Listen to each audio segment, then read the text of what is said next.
everybody. Welcome again to Life with Brittany, a Peculiar podcast. I am super excited today. I have my dear sister friend with me.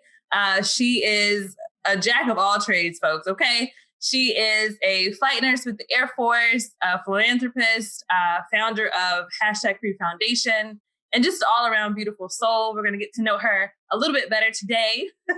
Coming all the way from Los Angeles, California. Welcome, my dear friend, Toya Williams. Woo! Yay! Thanks, B. It's so good to be here on this Peculiar podcast. Yes. Glad to have you. Thank you for making time for me this morning. Yes. So we're going to go ahead and dive right in to a couple of things. I have 3 different segments to walk through with you. We'll tackle your career, then we'll talk about your nonprofit, and then just leave with the little things, because I think the little things make a big deal, right? So we'll start with talking about your career. So what got you into healthcare, being a nurse, and even in the military? You want to tell us a little bit about that? Yeah, so my answer for the military part is very simple: student loan repayment. Hey. After Winthrop, after the Citadel, and then going into nursing school, I was like, wow, somebody else got to pay for these. So that's why I got into the military. Short answer, student loan repayment.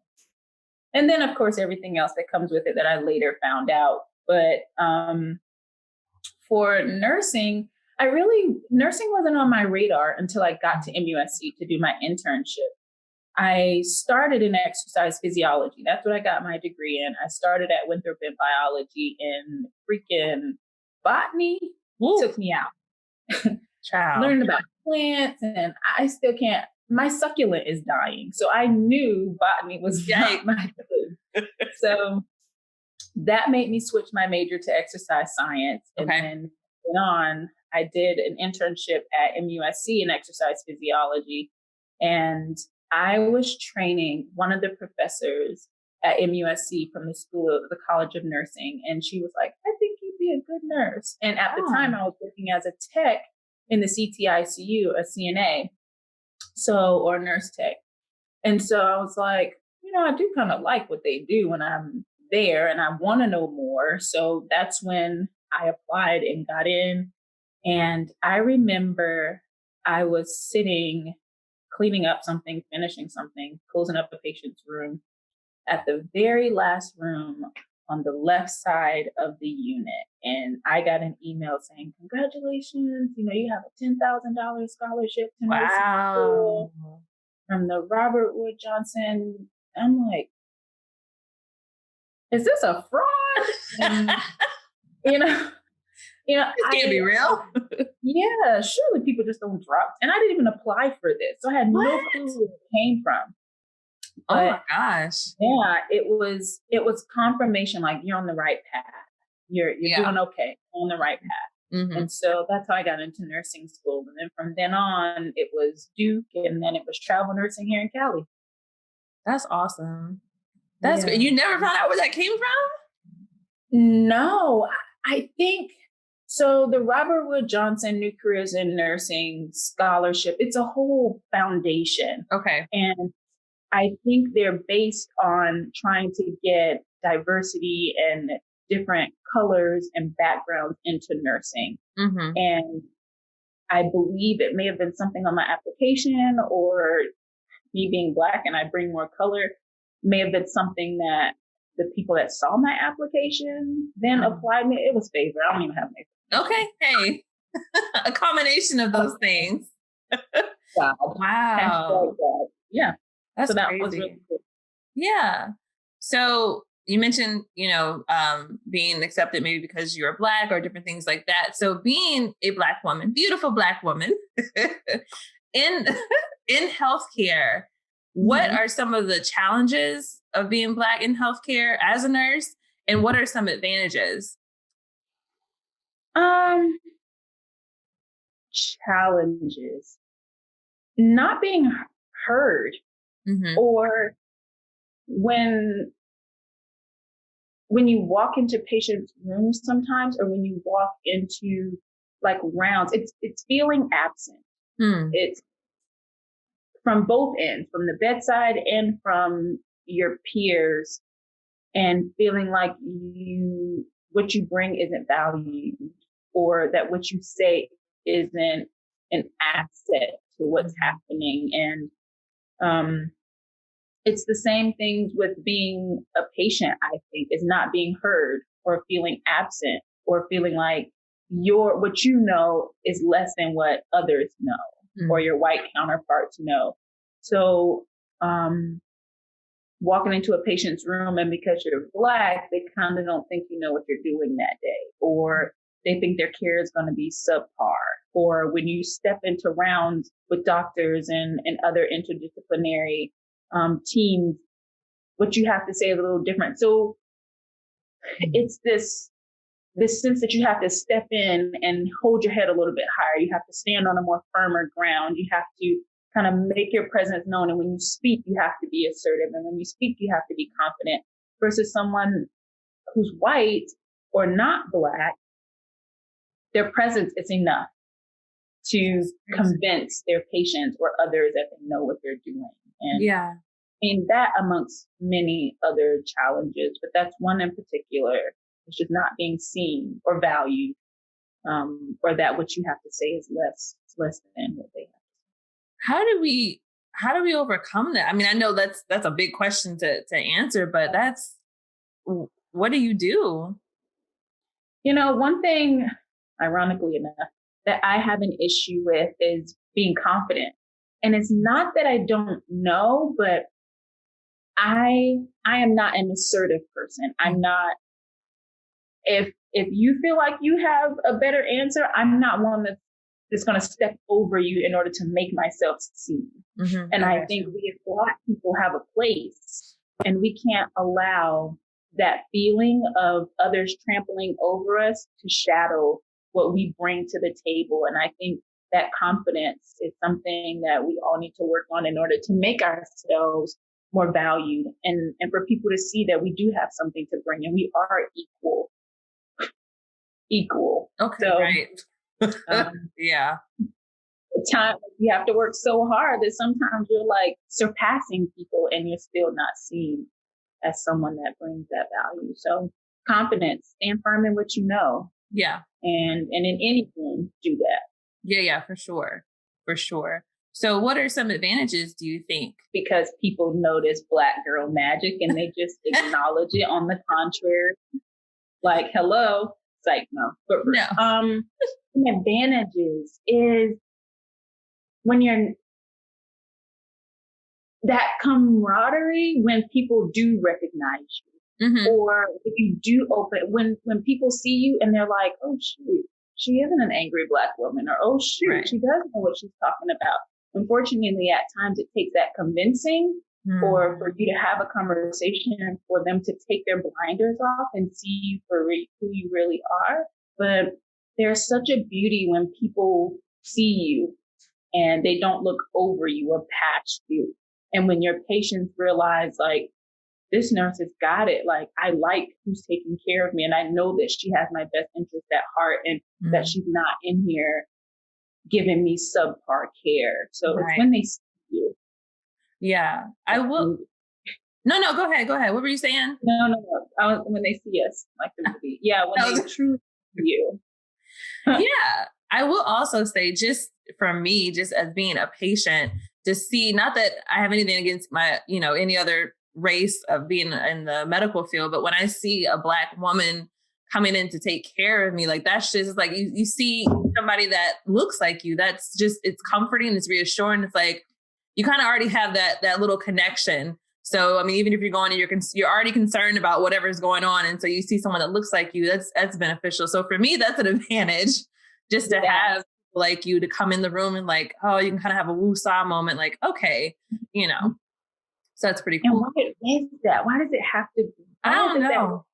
And history is why it's that way. Yeah. And it's always a good day for me when I have a patient that looks like me. Because that's not always the case either. I love taking care of different cultures and nationalities, and sexual orientations and religious beliefs. I love that. I love that melting pot. But there's something about when you see someone that looks like you and you're like, we can talk the language now. Like healthcare just to a different level. Like yeah. I don't know. It said something, that little component there. So what I know we've talked about this a couple of times. What's one thing in healthcare that you would like to see change? I know there's so many that we could talk about, but what's one important to you? The provision of care is what I would like to see change. And I honestly don't know if policy and legislature is the avenue to change that. I think the hearts of healthcare workers have to change. The climate of care needs to change. I would love to see a doctor, a nurse, a respiratory therapist, a speech pathologist come in and see a Black person and treat them the same way if you saw a white person or another person in the bed. I would love for Black people to be able to go to the hospital or go to the doctor and know that regardless of my color, I'm still going to be treated equally, that I can trust who's taking care of me. But that's not the case right now, but it's a treasure that I wish we would have. And that starts with the rearing of healthcare providers. Yeah, that's good. That's good. Well, thank you for being a nurse both here and abroad. We appreciate the work that you do. And I know you have some things brewing, so I'm excited about that for you. Yes. So we're going to go, unless do you have anything else you want to add about healthcare? No. Anything? Okay. All right. So we're going to migrate over to talk about your great nonprofit. Yes, you got the shirt on. For those who are watching, you have your shirt on. And then, of course, before we end, I'm going to ask you to tell us where we can get that from. So put a pin in that. Yes. But walk us through what made you want to start #FreeFoundation, the purpose behind it, and we'll go from there. I wanted to fill in the gaps for Black people. Okay. And people that were underserved. I wanted an organization that my community could depend on if there was a need that they had, or if there was something that they desired, if there was a goal that they knew that #free would be the key that unlocks the needs. And that's kind of my mantra, is to be the key that unlocks the needs of your community. How can you give them what they need? And that's where #free came from. So everything I do, I'm trying to identify how can I provide for my community and fill in the gaps and elevate us through fellowship, through resources, through education, through empowerment. How can I do that for my community? I just wanted to be a vessel. Okay. And why did you want to start in Sumter? Because Sumter's from. And because Sumter is home. South Carolina is home. It's where I'm most familiar. And it was the place I decided to start. Okay. Yeah, I gotcha. And so from #free, I believe, is where Herhabakkuk, and you can of course correct me if I said that wrong. That's where, but if that's where that stemmed from. And so you want to tell us more about what the purpose of Herhabakkuk is. And then of course you can talk about the event you have coming up as well. Sure. So Herhabakkuk stemmed from me loving the unity of women. Women we're amazing. Y'all got it going on. Y'all got it going on. And I realized how much I love the unity, the community, the love that women, especially Black women, share. And I also realized the importance of community when it came to reaching our goals. And when it came to seeing someone that looked like you, or someone that experienced the same things as you, or someone that's going through those same challenges. A lot of us don't reach our goals and our potentials because we don't see a mirror, or we don't see someone that we can gravitate to or connect to that's going through that same thing. And so you see it as impossible. A lot of men talk about that. Well, that wasn't something I saw. This is always how I've seen it. So it's men and women. So it's impossible if I haven't been able to see it. And I wanted to take that away. And I wanted women to realize that your goals are possible. What you bring to the table does matter. And so the name Herhabakkuk is relating to the essence of a woman with the her. And then Habakkuk coming from 2 and 2 in the Bible, write the vision, make it plain so that when others see it, they can then run with it. And that's how deep and how rooted I wanted our visions to be and how I wanted people to feel when they left for Habakkuk. So the panel that I have is because of that. I want you to see people that are in their situations, that are out of their situations, and people that are going into their situations. To be able to see other women and to bond with them in an environment that's loving, in an environment that's uplifting, in an environment that's non-biased, one that allows you to completely be your authentic self and know that we love you for that and we support you for that. And so that's what I wanted for Herhabakkuk. And 3 years later, we're still loving on each other. Yeah, that's what I wrote down when you were talking. I wrote down safe space. And I think that is so important to have a safe space where you, one, like you said, be your authentic self. Being able to hear testimony is so important because sometimes we think it's just us that's going through something, or we think it's just us who have like a thought or a vision and like, well, maybe it's just me out here. But when you can connect with other people, and then, like I say, other people that look like you, it just makes a difference. And so I think it's so beneficial. And I've been at the past 2 events, and they've just been so inspiring just to, I mean, cause I got like 1,000 projects all the time. Okay. And so, but it's nice to be at those events and see other visionaries talk about their process. And sometimes, yes, it's nice to have all those projects, but what can we hone in and, really make it beneficial for others too. So I've always appreciated that about those events. They've been really good.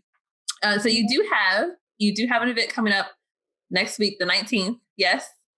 19th. Yes. Okay. From today. Ooh. Yes. Yeah. So next Saturday. So tell us a little bit about it, what you have going on, how people can sign up, and anything else you want to add with that. Oh my gosh. This one is different. Yeah. This Herhabakkuk is going to hit different. Mm-hmm. I'm excited about it. It's a week from today, Saturday, December 19th. And I always choose the date that comes right before Christmas, but also before the New Year so that you can set that tone prior to the New Year. Yeah. And from 10 to 12 Pacific Standard Time, because we got the West Coast coming in, and then 1 to 3 Eastern Standard Time, because of course I'm an East Coast Southern girl, 100%. And so while this pandemic has been such I know there's no word. It's right. Been a lot. Yeah. One thing I'm really thankful for is that my goal was to stretch Herhabakkuk across states. And this year I can do that. And although it's virtually, I'm really excited about being able to connect women from coast to coast. So finding a way to make it interactive and fun was a challenge, but we have a live DJ that's going to come on and give us brunch vibes. We're going to have a mixologist come on giving mocktail and cocktail versions of a signature Herhabakkuk drink, and that's going to be cool. I'm sending out the recipe this weekend. So we have Mia Miranda coming on, and she's just a powerhouse for women, for equality, a film writer, filmmaker. I'm just an actress. She was actually on set this weekend, and it was just a happy time. And I'm excited. Yeah, I'm excited for women and what's going to be a result of this particular Herhabakkuk and how unique it is from the past two. Right. Yeah. Like you said, it's going to be different, but I think it's going to be good. It's just the fact like you're going to be, one, it's virtual. So I think this is going to be cool to kind of see, everybody do that. And then just having your DJ and just the vibe, I think will be be kind of cool. We're going to be at home, but we're still connected. So yeah, I think that'd be fun. With that, so where can I am going to put it on my link, on my podcast link, but where can people go to sign up to register to be a part of it? There is a link. You can go on my Instagram page, the #freefoundation. It's spelled out, including hashtag. And the link is in the bio. You can register there, or go onto your podcast and it'll be there. Those are the two main places that it's located, but if it needs to be sent out personally, I'll gladly do that. Anybody, it's free, hashtag free. We have some awesome giveaways. I'm excited about the giveaways. I don't know why, but there are some really great women doing great things, and they're sharing their services. Side note, if anybody, Brittany's book it. Avery is going to be there. So she will be. She will be there, Avery Stone. So if you have a service or a business or something that you offer, please email us. Okay, you kind of broke up a little bit there. Uh-oh. No, so what you were saying, if people have a business or anything they want to donate or what, that's where we stopped at. So so give me the, So if you have, so what I'm doing this year is compiling a directory, a Herhabakkuk directory of women who have been a part of Herhabakkuk and women that are coming in this year. If you have a service or a business, if you're an entrepreneur and you have something that you provide and you want other women to know, free advertisement, hashtag free advertisement. I want to put your name on that directory. I want women to know what you're doing. And if they have a service that they need, they can just reference Herhabakkuk in that directory. Avery will be there. If you have something that you want to use as a giveaway so that people can experience your products, we have several great giveaways. Okay.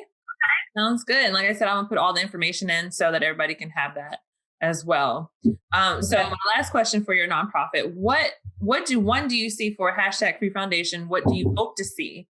And then for her, Habakkuk, what do you hope to see for that as well? #FreeFoundation. I hope to see, not in particular like events that I see right now, but of a reputation. I want people to see the #FreeFoundation, particularly our people, to see the #FreeFoundation and to know that what we do is genuine, and to know that you can count on us to look out for you. And you know that if there's something that you desire, any event that we host, any service we provide, that you know that it'll be quality and it'll be one that definitely has you in mind. And that is something that you want to be a part of. Because we need that dependability. I think as a culture, we've been let down in so many ways. And if I can be someone that my culture can stand firmly on and know that the #FreeFoundation got us. If nobody else got us, I know this nonprofit is going to recycle services and put it right back into us. That's absolutely what we're doing. And that's what I want everyone to know that we're doing. That's good. That's good. Herhabakkuk International. Oh, yeah. Wouldn't that be so, oh my gosh, I can see it. I would just fall apart. That'd be so cool. It can happen, honey. It can happen. That's my vision. And that's what I need to write and make it super plain. Yeah. International. Yeah. Cool. Yeah. That'd be a whole nother feel. Like, it's coming. It's coming. You just keep working. It's coming. Man, oh man. Okay. Next question. That took me somewhere. Oh gosh. Okay. Let's bring it all back. All right. So for our last segment, which you were the first one I'm trying this little segment on, it's called The Little Things. And like I said before, I like learning the little things about people because I think it just gives you a dynamic of that person. and little things make us who we are. So that's why I titled it that. So I just have 3 small questions. One, you are in Los Angeles, California, which is cool, but we do miss you over here because you are all the way over there. Yes. But so one, what took you to Cali? And then how is it being in California, I guess, post-pandemic and then now in pandemic? Okay. Or is it pre-pandemic? I don't know, whatever the terminology is. You know what I mean. In, out, over, through. Right. Yeah. Layers. Okay. What was the question? No, I'm kidding. So I came to Cali because I came to Cali. I always wanted to be on this side. I don't know if it was Tupac or I don't know, but I don't know if it was a California dreaming. I don't know, but I kind of always wanted to be on this side. It felt like everyone over here was just chill and free, and they were like, it was a good time, and it is. But as soon as I had an opportunity to get over here, as soon as the job made a way for me to come over here, I did. So I moved to LA in September of 2016. I tested the waters in February for my birthday of that same year. I was at Duke.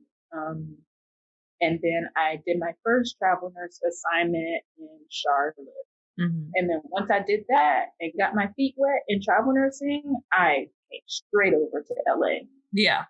Mind you, I moved to LA. My account was -500. You were done. You were tapped. You were completely tapped. Yeah.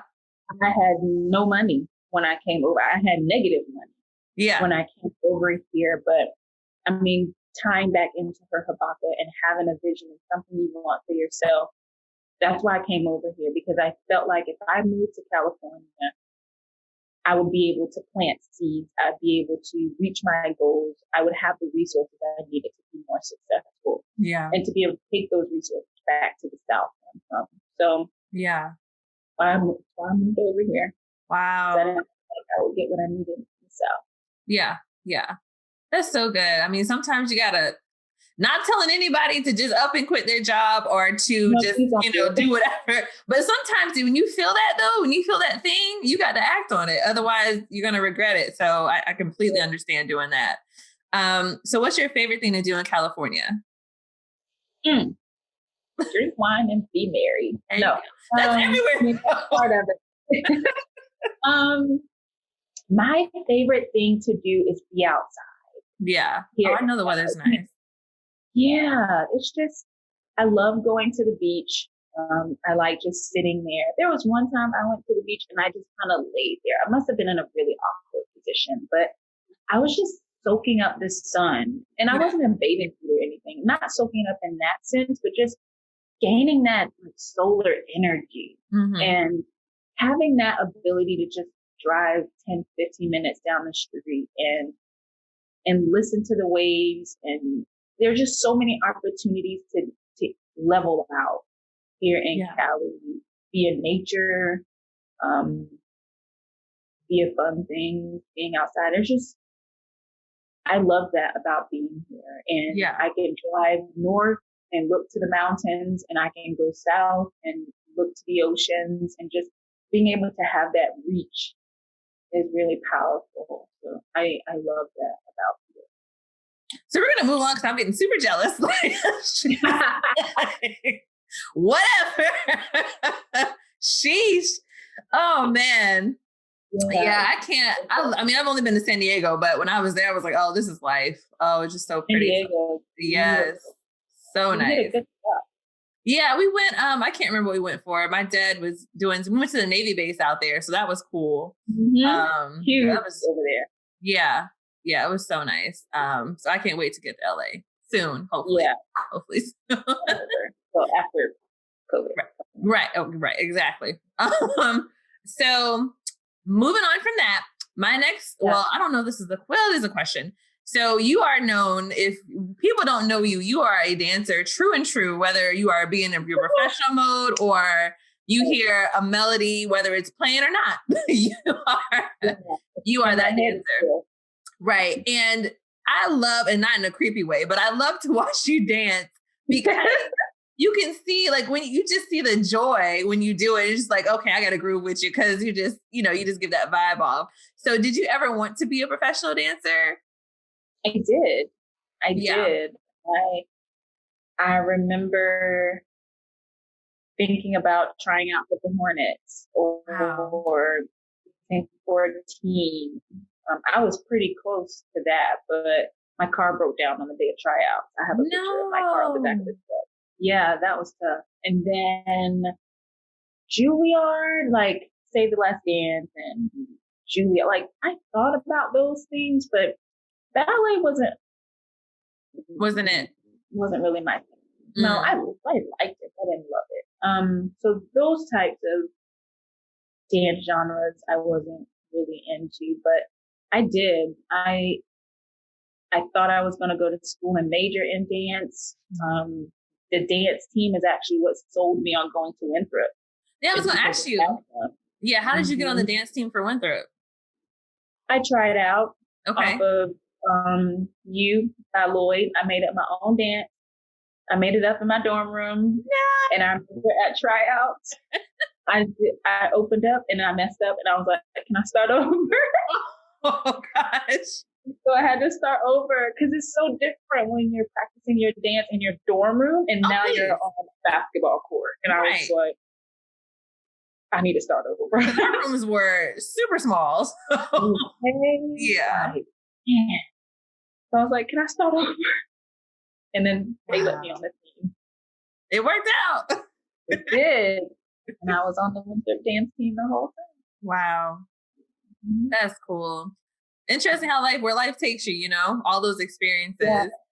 Yes. It's one thing I really miss. I don't dance as far as classes and other than what I do in my room. As much as I would love to. Dance ministry, I don't do that as much. I live life back in South Carolina. Mm-hmm. I wish.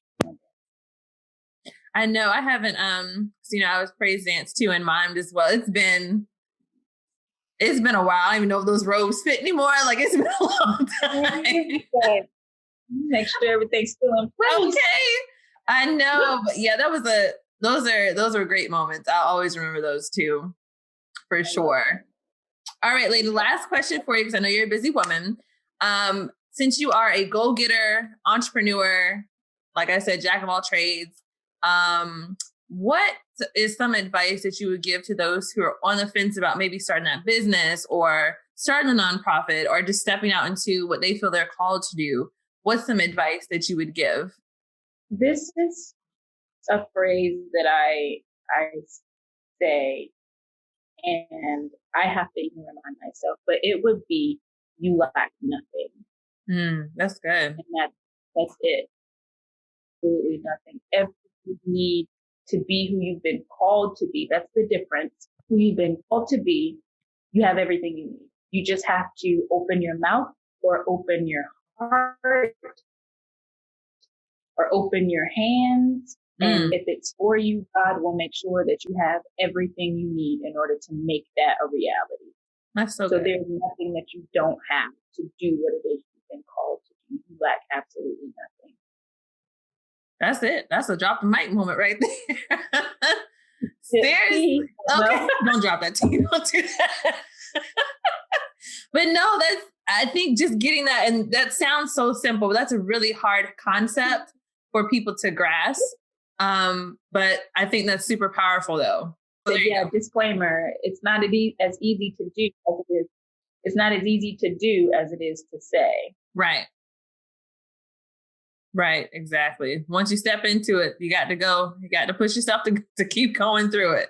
So as we wrap up, because I always forget to do this, I want to make sure, again, tell us your socials of how to follow you, get in contact with you, and then where we can get that hashtag free shirt from, which I definitely need to get mine. So let us know.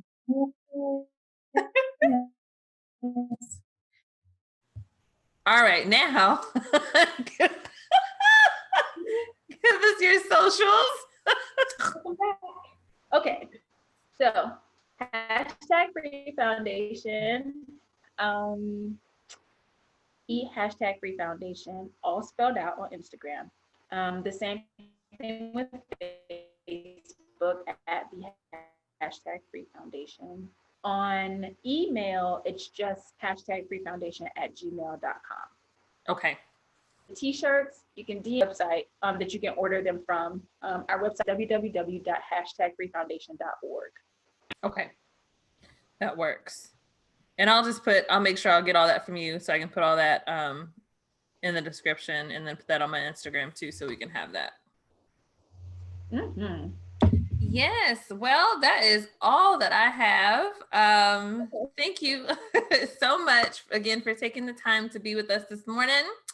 Definitely drop some amazing jewels and gems for us to think about, both in healthcare as a visionary and just in life in general. So thank you for coming on Life with Brittany, a Peculiar podcast. You're welcome.